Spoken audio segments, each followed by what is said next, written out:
Hello. Today I'm going to tell you the story of the time my pig almost broke my finger. So a couple weeks ago, I got a mini pig. After a lengthy series of trials and tribulations, I wore down my wife to the point where she briefly said yes instead of no, and I shot down to southern Indiana to get this pig. It was the middle of an ice storm. The weather had just turned cold. The roads were slick, but I couldn't risk my wife changing her mind. So I got down there in this ice storm and came back with this tiny little 6-pound pig. And I named her Luna. But I still had my existing, 60-pound pig here. And so, okay, we bring him back, start to get them acclimated to each other. And I think, okay, this is perfect because there's ice in the ground. Yes, the small pig could freeze to death. But on the plus side, we are done with mud for the year. My backyard will be a sheet of ice, which keeps it very nice and clean. I don't have to worry about anybody tracking in mud. That's one less thing to worry about. And since, I have this pig provisionally and my wife could change her mind at any time, that's a good thing. It takes one risk factor out of the occasion.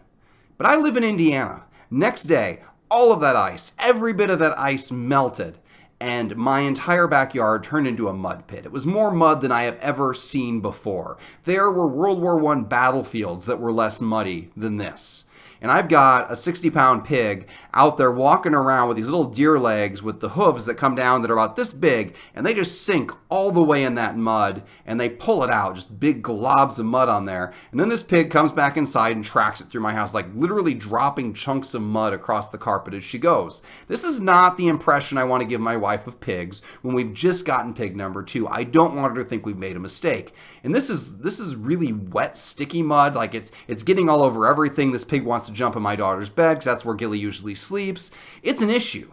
So I take the initiative. I say, I can solve this, which is always the point right before I screw up.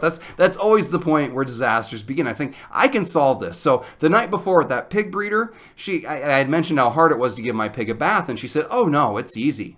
You just have to take peanut butter and smear it on the side of the tub, and the pig is so focused on eating the peanut butter that she won't even notice you're giving her a bath. Like, okay, I can do that. So I rush upstairs before the pig can get upstairs to jump in somebody's bed, and before she can spread even more mud, and before my wife can change her mind about how 2 pigs is not such a good idea. I go upstairs and I grab a giant thing of peanut butter. I take out what must be a fist-sized glob of it, and I just smear it all over the side of the tub. And I go and I pick up Gilly. Again, 60-pound brick of pork.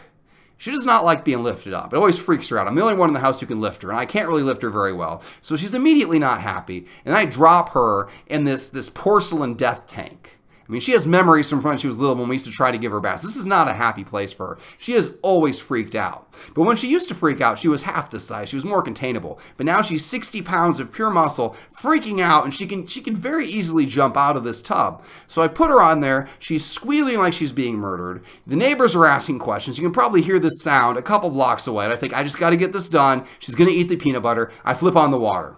This pig has no interest in peanut butter whatsoever. Her feet are skittering on the bottom. She's going up on the side. She's getting louder and louder. My kids are backing up in fear. And I think, I got to keep this pig in here, because if this pig gets out, now this mud is even wetter mud, and it's going to go everywhere. So I'm sitting there pushing this pig back in as she squeals louder and louder and tries to jump out like some kind of pork missile. And I keep shoving her down. But as she does, every time her feet are going up and down the side of the tub, and now her muddy feet are muddy and covered in peanut butter. That was a good move by me. And finally, she does one last big jump, and I put my hands down like this, you shall not pass. I didn't say that, but I was thinking that. I always think that when fighting a pig. And I do this, and her kick was stronger than my hands, and she shot by me, and she caught my thumb and pushed it like all the way back as she went, and she went flying past me out into the bathroom, and I go, ow, I broke my thumb. And then apparently my kids immediately ran downstairs and said,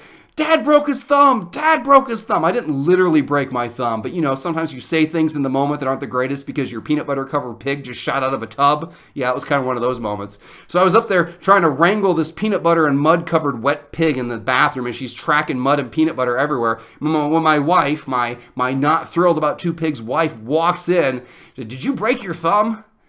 No, I didn't break my thumb. I just created a much greater mess trying to solve a problem, and in the process caused many more problems. What it really felt like was Back in basketball, I mostly sat in the bench in basketball, but occasionally a ball was thrown to me. When you get a ball and it like hits your finger and it jams, yeah, that's what it felt like. I really more jammed it than anything, and it hurt for days. Later that day, my wife asked me to open a sippy cup for her that was stuck while she was doing dishes, and I couldn't open it.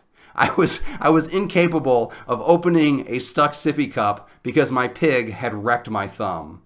And that really tells you everything you need to know about my life. So what I ended up doing was just locking that pig in the bathroom and chasing her around, grabbing each foot and manually wiping off the peanut butter and the mud with a towel that we're really not all that fond of, or at least I hope we're not that fond of. Because if I ruined a good towel, that's another strike against me, and that would not be so great.